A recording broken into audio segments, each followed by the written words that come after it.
And sometimes, if truth be told, most people are not ready to listen to the reality behind the reason why they're single. Now, what I'm about to share with you today does not mean that's the reason why you are single, because I cannot speak for your specific situation, because I don't know you, I don't know what's happened in your life, I don't know what's going on in your life right this moment, but I can tell you some of the reasons why people remain single, some of the reasons why good people, good men, good Christian women find it hard to connect with their future spouse. Now, please understand this when I say this. It is never God's fault. It's never God's fault.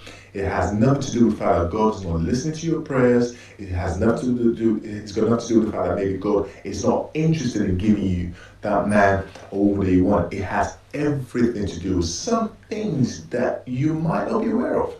In some cases, don't get me wrong, it just might be the fact that you're in a season that you're not meant to get hitched in that season. God might have a bit better plan for you. God might have a plan for you that does not involve marriage. And it could just be that maybe God just knows it's not the right time, but you're not ready yet. But with all that being said, there are some things that people do that sabotages, that gets in the way of them actually finding that right person, connecting with that right person. Because I believe one thing, I've seen it happen in my life, and I've seen it happen in so many people's life who have applied the same principles that I teach in my coaching program. And this God is always presenting people to you. If you're a single Christian believing God for God's will, listen to this. He's always presenting people to you. But oftentimes, good Christian men, oftentimes good Christian women miss it because of what I'm about to share with you today. So let's have a look at that. So today I'm going to talk to you about part two of how to avoid uh, the mistakes that will keep you single. How to avoid the mistakes that will keep you single. So we're looking at part two. Last week we covered part one.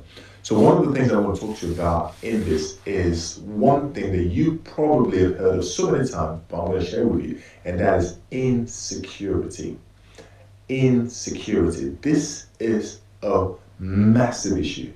I find it time and time again causing a lot of men, causing a lot of women to remain single. Because let me say this to you, a man who's healthy, knows himself, confident in himself, knows the purpose that God has for him, knows what he's looking for. A woman who's confident in herself, knows what she's looking for, knows the vision that she has for her life, knows the purpose that God has for her life, basically is looking for somebody of like mind. But oftentimes, if this issue goes unchecked, it can really sabotage your opportunity to connect with somebody who could have been right for you. You see, insecurity is something that you're not born with insecurity. No one's born with insecurity. And secondly, every single human being on this planet has some level of insecurity. So that puts everybody on a simple level playing field. But the difference between those who are insecure and those who have insecurities is one thing, and that is this. One person who is insecure and the other person who has insecurities, one of those has to manage their insecurities and work on their insecurities. The other person does not know how to, and it's all over the place. People like this are people who are mostly led by their emotions. So once that trigger goes off, everything goes off. But unless you learn to manage your insecurities, unless you learn to deal with your insecurities, you will always have a challenge when it comes to connecting with the right person for you. Now, you see, insecurity grows. It grows from within, okay? Insecurity develops from within, and insecurity spreads. It's like a form of emotional cancer. It spreads. Before you know it, you might be insecure about this aspect of your life, this aspect of your physical appearance, and before you know it, it spreads to every area of your life. But now that I've already explained to you how it grows and how it develops and how it spreads, those are just the fruit of the root. But let's tackle the root. Where does it come from? How do you develop insecurities? How do you get infected, should I say, with insecurity because you're not born with it? Because once you know how, then you can start to deal with this. Because this needs to be dealt with before you enter into a long-term relationship. Now, I'm not saying you live a life that's completely exempt from insecurity. No. As time progresses, you might develop one insecurity here and there, but it's learn to identify and manage them. Because as human beings, we're not perfect. And because we're not perfect, that's why we are easily prone to developing insecurities. But when you know how to identify it, when you know the trigger, then you know how best to eradicate it or manage the situation. So one of the things I want you to bear in mind is this: insecurity is not something you're born with. Insecurity is not something that some people have, some people don't. Everybody has some level of insecurity, like I said, but some people know how to manage it and some don't. So we've looked at how it develops, we looked at how it grows, we looked at how it can spread, but where does it come from? How does it get into you? The Bible says something very powerful. The Bible tells us that faith comes by hearing, and hearing by the word of God. Faith comes by hearing, and hearing by the word of God. So when you hear the word of God, guess what? It builds confidence in you. It builds faith in you. It makes you believe things that you probably would never believe is possible for you. Because you have listened to the word of God, you have believed the word of God. And the same thing goes for insecurity. It comes by listening and believing. Insecurity is birthed by listening and believing. But the key thing to bear in mind is this: what are you listening to and what are you believing?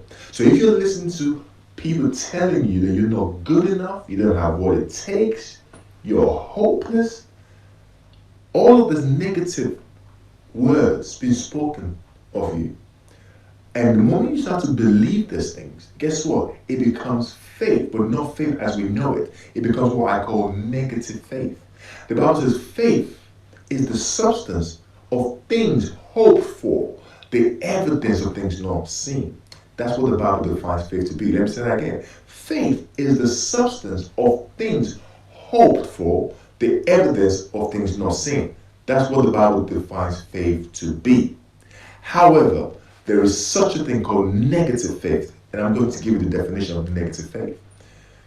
Negative faith is the substance of things not hoped for, the substance of things not hoped for, the evidence of things believed to be real.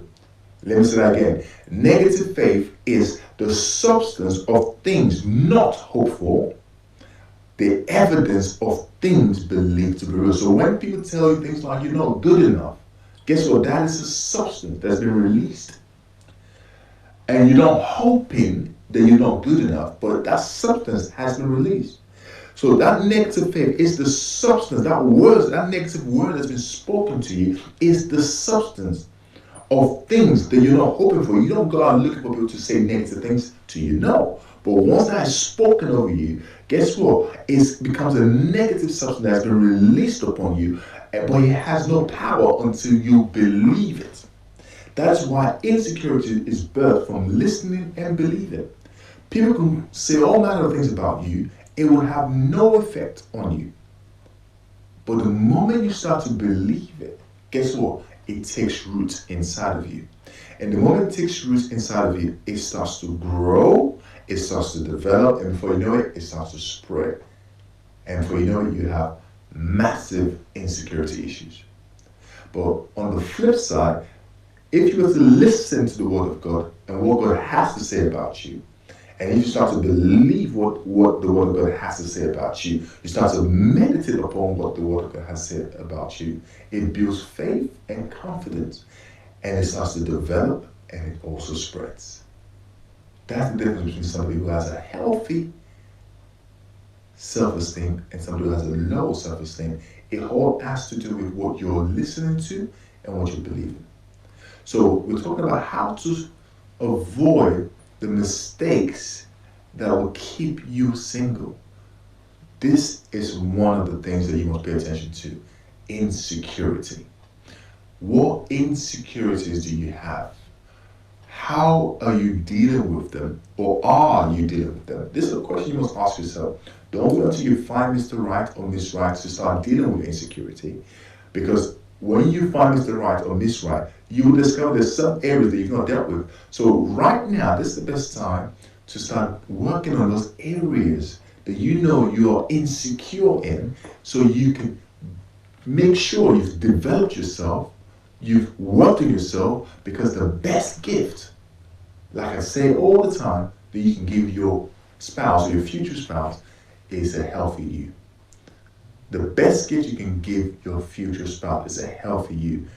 But unless you start to identify this word insecurity in the areas that you have them in your life, guess what?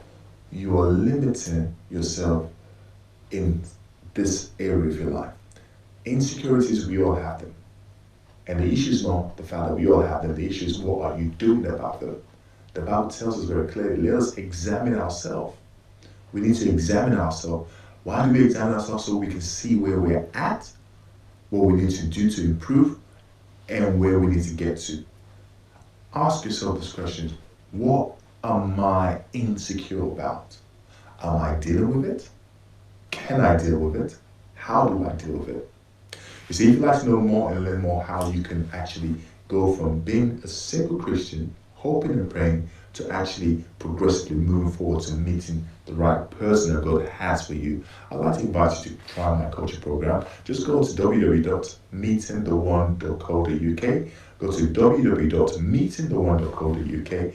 There you have a free audio CD waiting for you, titled How to Overcome the Barriers Preventing You from Meeting Your Spouse. Because I believe once you understand that there are barriers that can get in the way of you meeting the right person that God has for you, and once you start dealing with those barriers, guess what? You're in a better position to connect with the person God has for you, to spot the person God has for you, and obviously enter into that fantastic relationship that you've been hoping and praying for. Because that is God's will for your life. That is God's will for your life. To be happy, to be fruitful, and to live life on purpose. So I'd like to encourage you right now to go to www.meetingtheone.co.uk, and obviously, once you get there, enter your name and email address into the comments, into the box that pops up, and then obviously you can get access to the free audio CD. And then obviously I would encourage you, whilst you're there, if you're interested in meeting Mr. Right or Miss Right, why don't you enroll for the coaching program? And I believe you will learn so much that will help you to connect with the person God has for you. This is Pastor Seyi speaking, the #1 Christian dating coach, coming to you live. Have a fantastic